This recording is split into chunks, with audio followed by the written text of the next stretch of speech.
Keesokan harinya, Putra menepati janjinya dan benar-benar datang ke rumah Isna.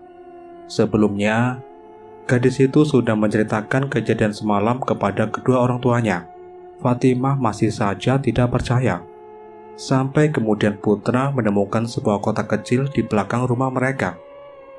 Ketika kotak itu dibuka oleh Putra, barulah Fatimah percaya. Kotak itu berisi sebuah boneka kecil dari kain yang dililit oleh beberapa helai rambut. Astagfirullahaladzim, siapa yang tega melakukan ini pada kita, Pak? Ucap Fatimah sambil menangis. Ini adalah ilmu santet. Entah apa yang diinginkan oleh orang itu, gumam Putra. Lalu siapa yang mengubur kotak itu di rumah ini? Tanya Fajar geram. Ini pasti perbuatan orang yang dekat dengan keluarga Om. Apakah Om punya seorang yang bisa dicurigai? Tanya Putra. Papa nggak pernah bawa teman ke rumah. Apalagi aku yang nggak punya teman, ucap Isna. Lalu mereka semua menatap ke arah Fatimah. Loh, kok jadi pada ngeliatin sih? Tante emang sering bawa ibu-ibu komplek ke sini buat arisan. Tapi bukan berarti mereka pelakunya kan? Ujar Fatimah yang terus berusaha untuk tetap berprasangka baik. Pelakunya bisa jadi orang terdekat tante, karena ia bisa dengan mudah mengambil rambut tante, saut Putra. Ah, gak mungkin, sergam Fatimah tidak percaya. Putra meletakkan kotak itu di atas lantai, lalu membaca doa. Tidak berapa lama kemudian, kotak itu terbakar beserta isinya. Kalian gak perlu khawatir, Tante. Saya sudah memusnahkan benda itu. Sekarang keadaan kalian lebih aman, ucap Putra pada mereka. Terima kasih anak Putra, ujar Fatimah. Putra mengangguk cepat dan mereka semua pun merasa lega. Suatu hari di restoran, Fatimah yang sudah merasa dalam kondisi baik itu pun ikut membantu untuk membuka restoran. Sementara Isna sedang mencuci sayuran yang akan dimasak nanti di dapur restoran. Gadis itu sedang memikirkan perkataan Putra kemarin. Maukah kamu menjadi pacarku?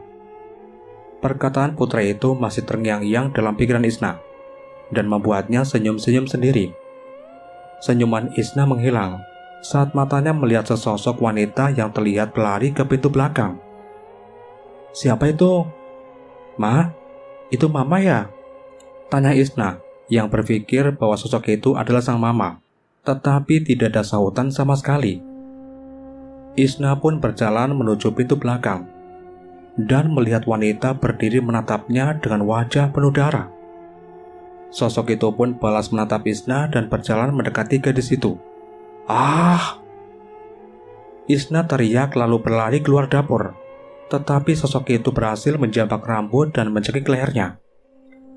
Isna tidak bisa berteriak lagi. Tangannya ingin meraih gagang pintu yang hanya berjarak kurang dari 1 meter. Tetapi suara tawa sosok itu terdengar semakin nyaring dan cekikannya bertambah kuat. Isna semakin merasa lemas dan tidak berdaya.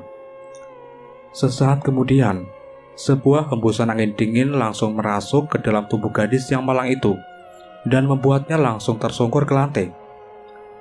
Isna merintih kesakitan. Sesuatu yang asing menguasai tubuhnya. Sementara itu, di kampusnya, Putra terus menatap ponselnya, berharap sebuah pesan masuk dari gadis yang diidam-idamkannya itu. Sayangnya, hingga jam kuliah berakhir, ponselnya masih saja diam. Putra pun terlihat kecewa. Kenapa Isna belum ngasih jawaban ke aku ya? Apakah dia tidak menyukaiku? Gerutunya lirih. Isna mencoba tetap tersadar dan merangkak menuju pintu keluar. Gadis itu berusaha membuka gagang pintu dengan paksa dan berhasil. Dia pun berjalan tertati-tati menghampiri kedua orang tuanya. Fatimah heran melihat anaknya itu merintih kesakitan. Isna, apa yang terjadi? Kamu kenapa sayang? Tanya Fatimah. Iya Isna, kamu kenapa? Kok pucat gitu? Tanya Fajar yang ikut cemas.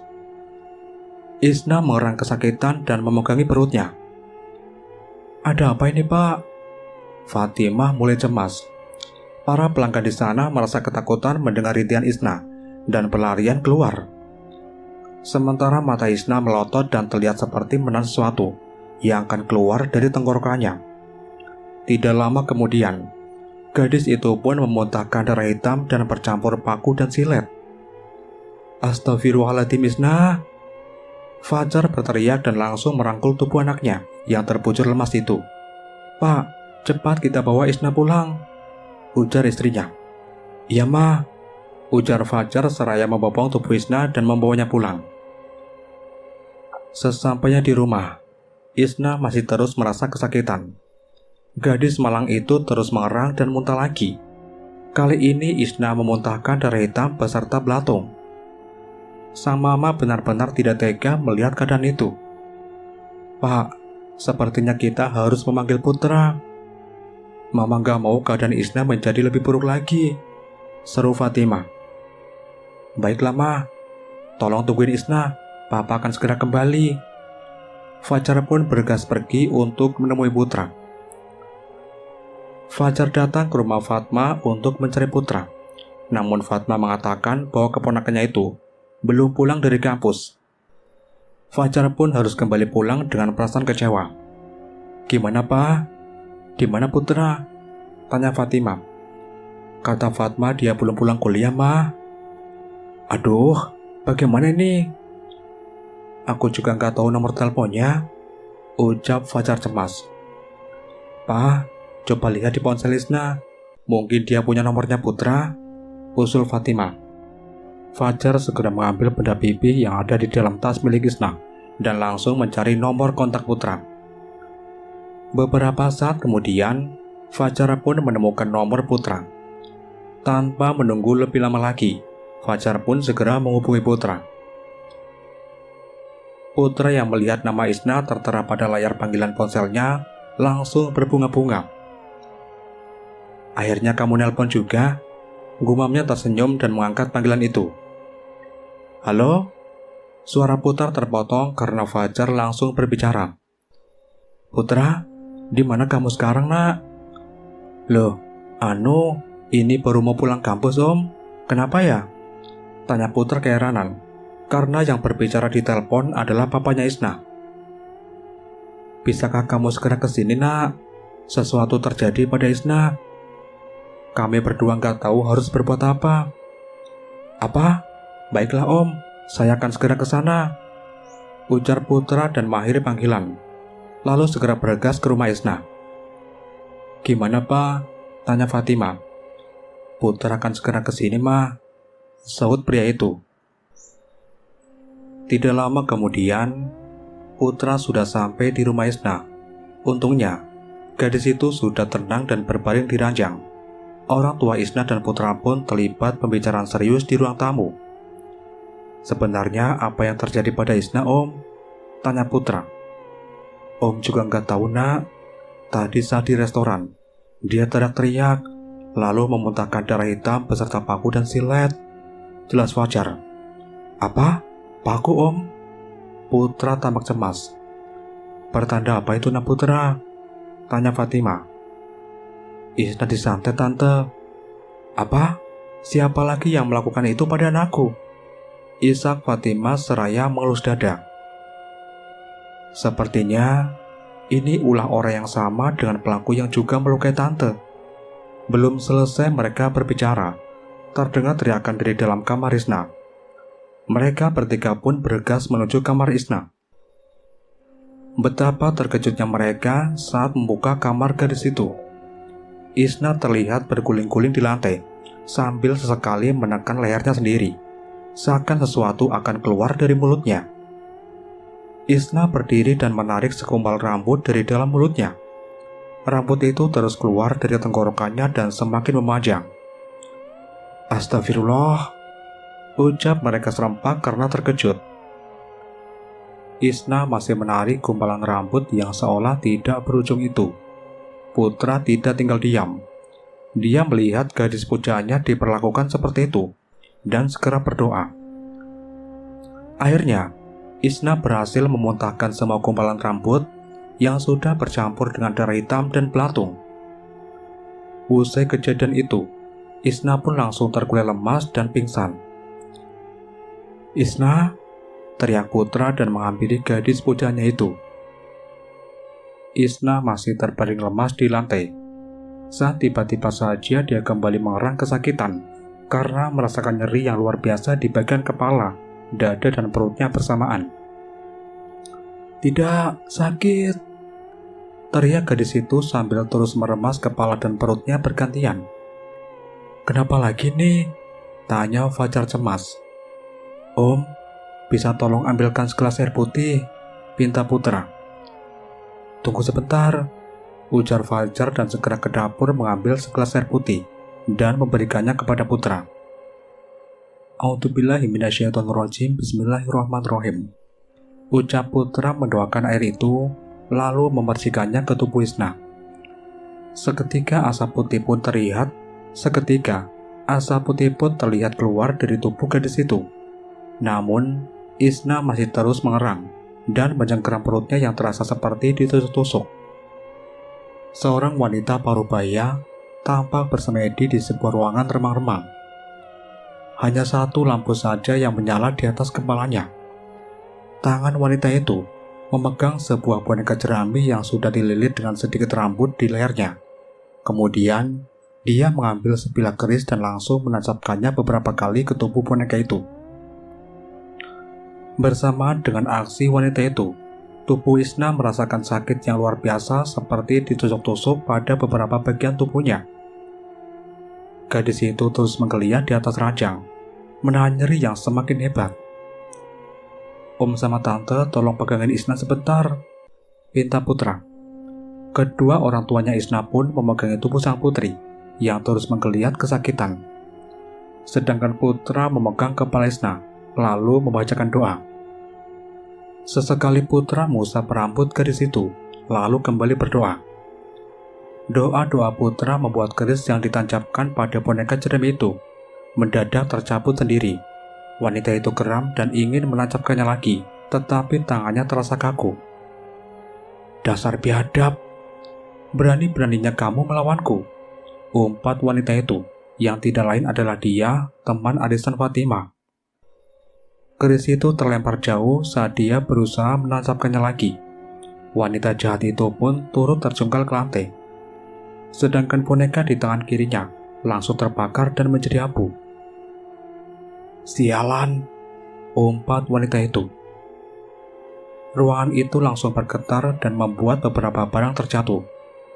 Suasana semakin mencekam dan beberapa makhluk astral seperti kuntilanak, sundel bolong, dan genderuwo bermunculan. Mereka adalah makhluk yang dikirim dia untuk mengganggu keluarga Fajar. Kini, semua makhluk itu berbalik menyerangnya. Ada yang mencekik dan menggerogoti tubuh wanita itu hingga tidak berdaya.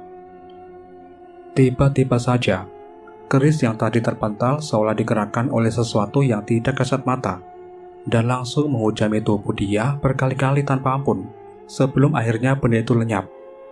Rudy yang mendengar teriakan ibunya itu langsung datang ke kamar dan kaget saat melihat sang ibu tergeletak di lantai bersimbah darah. "Ibu, apa yang terjadi, Bu?" tanya Rudy anak semata wayangnya itu. Balaskan dendam ibu," ucap dia dan langsung mengembuskan nafas terakhir di pelukan anaknya. "Ibu!" teriakan Rudy pun menggelegar. Sementara di tempat lain, Isna merasa badannya lemas. Fajar segera membaringkan anak gadisnya itu di ranjang. Putra juga sedikit terluka dan sempat muntah darah karena melawan kekuatan ilmu hitam yang sangat kuat. "Apa kamu baik-baik saja, Nak?" tanya Fatimah. "Saya gak apa-apa, Tante," sahutnya seraya mengelap tetesan darah di mulut menggunakan tisu. "Bagaimana dengan Isna?" tanya Fajar. "Insya Allah, dia akan segera membaik, Om. Saya sudah mengembalikan santet yang menyerang Isna." "Terima kasih, Nak," sahut Fajar merasa lega. Setelah merasa keadaan Isna cukup aman, Putra pun pamit undur diri karena hari mulai gelap. Dia pun berpesan untuk memberikan segelas air yang sudah dibacakan doa pada Isna ketika gadis itu terbangun nanti. 1 jam kemudian, saat Fatimah sedang membersihkan kamar, Isna terbangun. Gadis itu merasakan pegal-pegal di seluruh tubuhnya. Namun anehnya dia tidak mengingat apapun. Fajar memilih diam dan tidak menceritakan apapun, karena dia tidak ingin anak gadisnya memikirkan kejadian ganjil itu. Setidaknya hingga kesehatan Isna benar-benar pulih. "Sayang, ini diminum dulu airnya." Fatimah memberikan segelas air pada Isna, dan gadis itu pun segera meneguknya sampai habis. "Ma, apa yang terjadi padaku? Kenapa aku gak ingat apapun, Ma?" tanya Isna bingung. "Gak ada yang terjadi, sayang. Kamu cuma kecapean. Sekarang kamu istirahat ya. Besok kita bahas lagi," pungkas Fajar. Isna pun hanya mengangguk dan kembali berbaring. Sesampainya di rumah, Putra menceritakan kejadian di rumah Isna itu kepada Bi Fatma. Pria itu bercerita bahwa keluarga Isna bukan penyembah iblis, seperti kabar yang beredar, melainkan disantet. Awalnya Fatma sulit untuk mempercayai ucapan keponakannya itu, tetapi Putra berhasil memberikan bukti-bukti yang kuat dan berhasil membuat bibinya itu percaya. Fatma juga tahu bahwa selama ini sang keponakan tidak pernah berbohong. Wanita parubaya itu menghela nafas sembari duduk di sofa. Ada perasaan menyesal dalam hatinya karena selama ini dirinya kerap menjelek-jelekan keluarga Isna. "Bagaimana caraku meminta maaf pada Fatimah?" batinnya berbicara.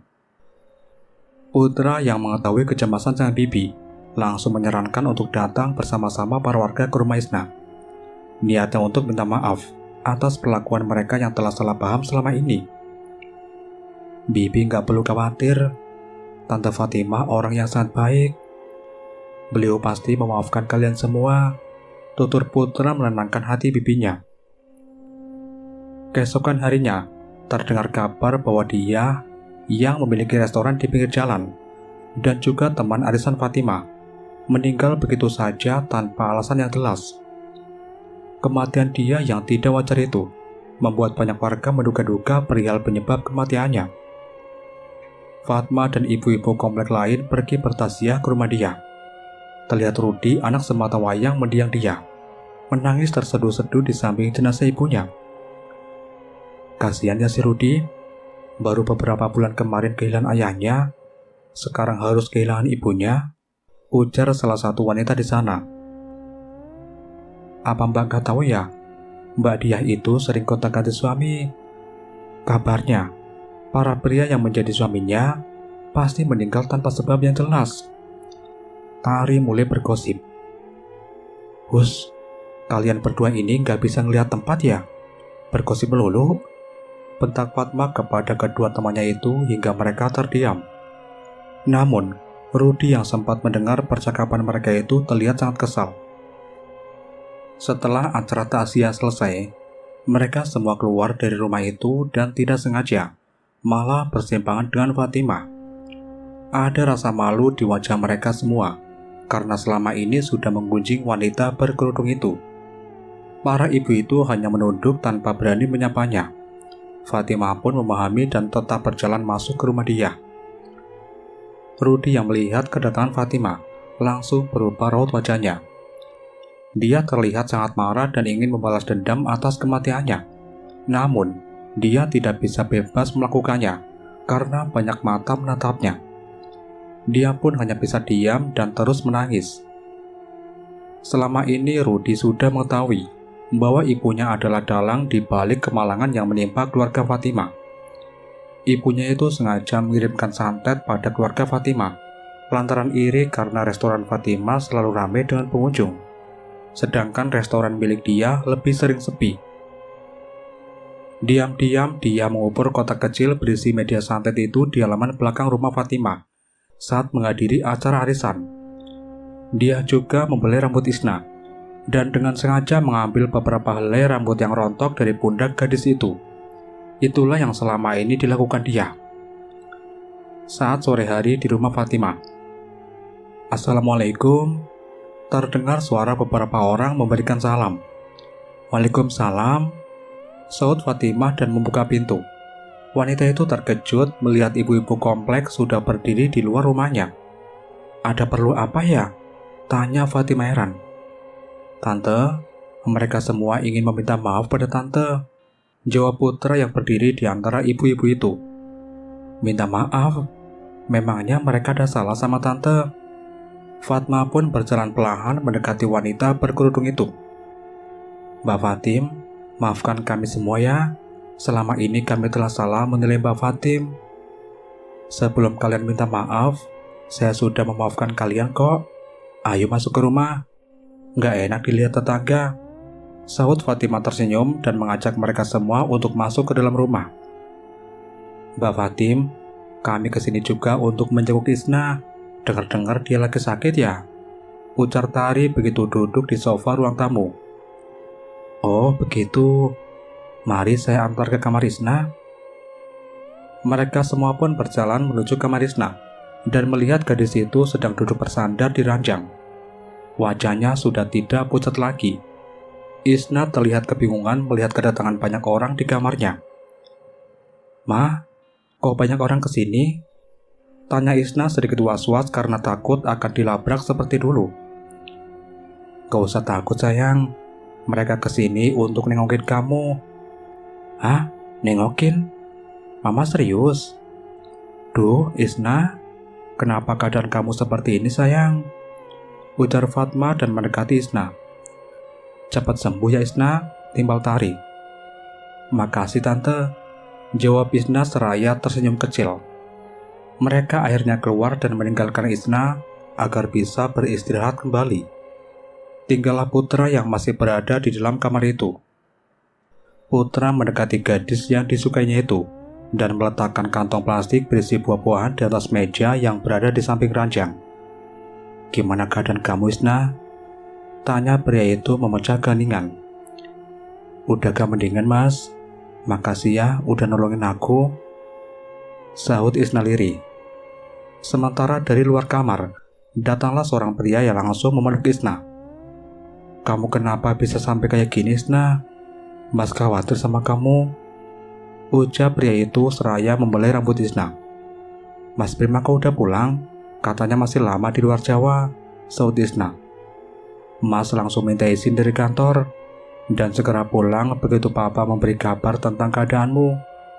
Sama Mbak Lastri dan Sarah juga?" tanya Isna bersemangat. "Iya dong, mbakmu ini terus merengek minta pulang karena khawatir sama kamu."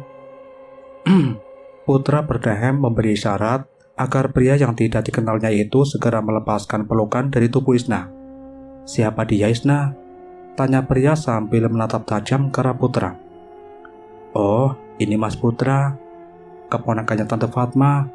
Mas Putra, ini kenalin, Mas Prima, kakak kandung aku," ujar Isna dengan tersenyum kecil. Putra tampak sangat malu karena ternyata pria itu adalah kakak kandung Isna yang selama ini belum pernah dikenalnya. Dia pun berjalan mendekat seraya mengulurkan tangannya. "Saya Putra mas," ujarnya berkenalan. "Iya, aku Prima, kakaknya Isna," sahut Prima. Isna tersenyum melihat Putra yang terlihat menahan malu. Prima pun keheranan menatap kedua orang itu. "Apa kalian pacaran ya? Kok malu-malu gini?" celetuk Prima. "Mas Prima apaan sih?" bantah Isna malu-malu.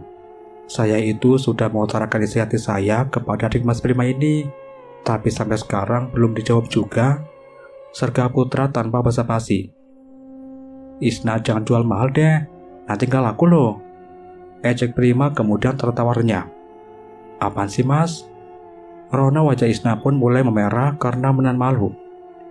Beberapa saat kemudian, terlihat Lastri datang sambil menggendong Sarah. "Isna cepat sembuh ya sayang.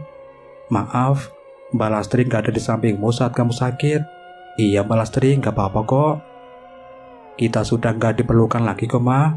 Sudah ada yang jagain Isna kalau dia lagi sakit," ejek Prima seraya menatap ke arah Putra. "Mas Prim," bentak Isna seraya meruncingkan bibirnya. "Papa kenapa ikut campur urusan anak muda? Ini gendong Sarah dulu. Mama mau bantu-bantu di dapur," ucap Lastri seraya memberikan bayinya kepada Prima. "Ya udah, aku tinggalin kalian berdua ya," ujar Prima dan pergi bermain dengan Zara. Putra duduk di samping ranjang Isna. Netranya menatap gadis di depannya itu yang tengah sibuk menyembunyikan rasa malunya. Spontan Putra memegang tangan Isna. "Aku ingin meminta jawaban, Isna. Aku gak kuat dan penasaran," ucap Putra. Isna melepaskan tangan pria itu dan membuat Putra terlihat kecewa. "Memangnya siapa yang bisa menolak pria sebaik Mas?" jawabnya sambil tersenyum. Putra yang tadinya murung langsung tersenyum lebar. Pria itu langsung berbalik untuk memeluk tubuh Isna. "Makasih ya Isna, makasih karena mau menerimaku," ujar Putra seraya membelai rambut gadis yang sudah menerima cintanya itu. "Harusnya aku yang berterima kasih Mas, karena Mas Putra sudah mau menerima kekuranganku," saut Isna seraya menepuk bahu pria itu. "Aku janji akan menjagamu dengan baik dan akan berusaha membuatmu bahagia," tegas pria tampan berhidung mancung itu. "Iya Mas." Fajar yang melihat mereka berpelukan dari luar kamar mengurungkan niatnya untuk masuk. Dia pun turut tersenyum puas karena anak perempuannya sudah menemukan jodoh yang baik. Pada hari Minggu, Putra dan Isna berjalan-jalan menikmati udara sejuk di sebuah taman. Mereka berjalan bergandengan tangan, lalu duduk di sebuah kursi. Isna melihat penjual es krim yang baru saja lewat di depan mereka. "Isna mau es krim?" tanya pria yang kini menjadi kekasihnya itu. Isna pun mengangguk cepat. "Tunggu di sini ya, Mas beli dulu," ujar Putra seraya pergi meninggalkan kekasihnya itu. Tidak disangka, Rudi yang sudah membutuhkan mereka sejak mereka meninggalkan rumah, anak sematawayang mendiang dia itu, langsung beraksi begitu memiliki kesempatan untuk balas dendam atas kematian ibunya. Pria itu keluar dari semak-semak dan mendatangi Isna. "Mas Rudi," sapa Isna yang memang mengenalnya. "Gara-gara kamu ibuku mati. Aku tidak akan membiarkanmu bahagia." Rudi langsung menusuk perut Isna dengan sebilah pisau. Matanya memerah seperti orang yang tengah kerasukan. Isna merintih menahan sakit di perutnya. Rudi tersadar saat melihat darah yang mulai membasahi baju yang dikenakan Isna. Pria itu mulai panik dan bergegas pergi. Dia bahkan tidak tahu apa yang baru saja dilakukannya. Spontan pria itu membuang pisau yang dipakainya untuk menusuk Isna dan pergi entah kemana. Putra berjalan santai usai membeli es krim untuk kekasihnya. Dia tersenyum puas seraya menghampiri Isna.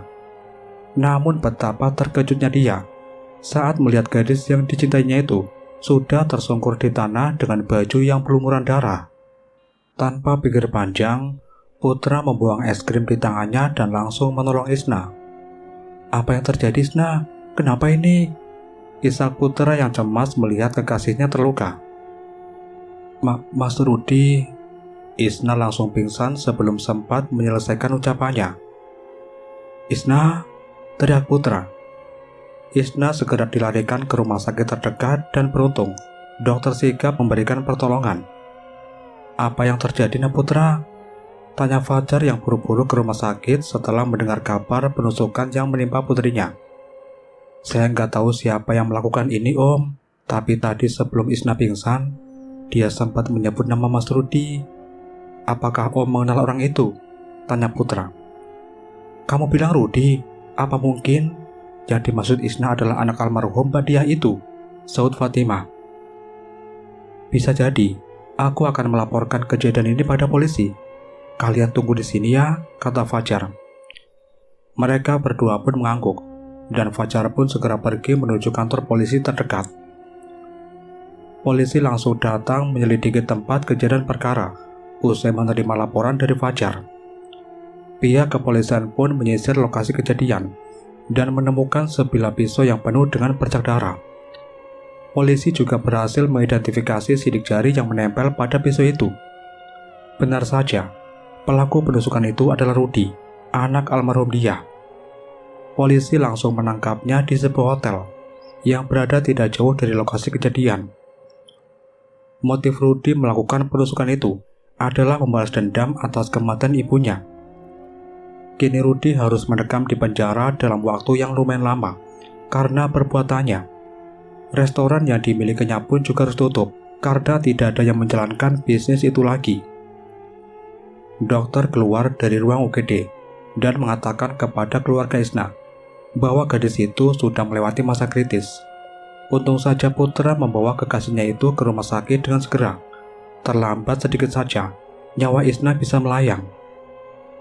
Beberapa waktu berlalu, dan Isna mulai membuka mata usai beberapa hari tertidur karena pengaruh obat.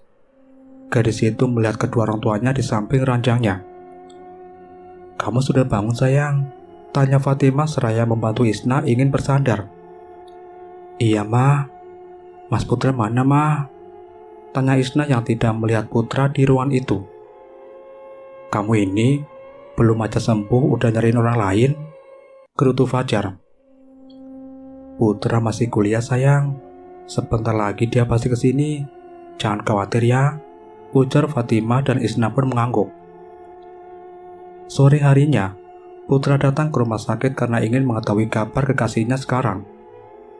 Saat tiba di kamar pasien, pria itu langsung memeluk kekasih yang dicintanya itu. Fajar dan Fatimah hanya menggeleng melihat tingkah dua orang yang sedang kasmaran itu. "Mas, ada orang tuaku di belakang," bisik Isna dan melepaskan pelukan pria itu. "Oh, aku sampai lupa. Maaf Om, Tante," ujar pria itu menahan malu. "Maafkan aku ya, karena gak bisa menjagamu dan baik. Ini semua salahku," ucap Putra penuh penyesalan. "Mas ini ngomong apa sih? Ini tuh musibah Mas, bukan salah Mas," bantai Isna. "Iya nak Putra, lagian sekarang pelakunya juga sudah tertangkap. Ternyata selama ini Rudy dan ibunya yang mengirim santet itu ke rumah kami," ujar Fajar. "Benarkah itu Pak?" tanya Isna tidak percaya. "Iya sayang, Rudy sudah mengakui semua perbuatannya di kantor polisi," timpal Fatimah.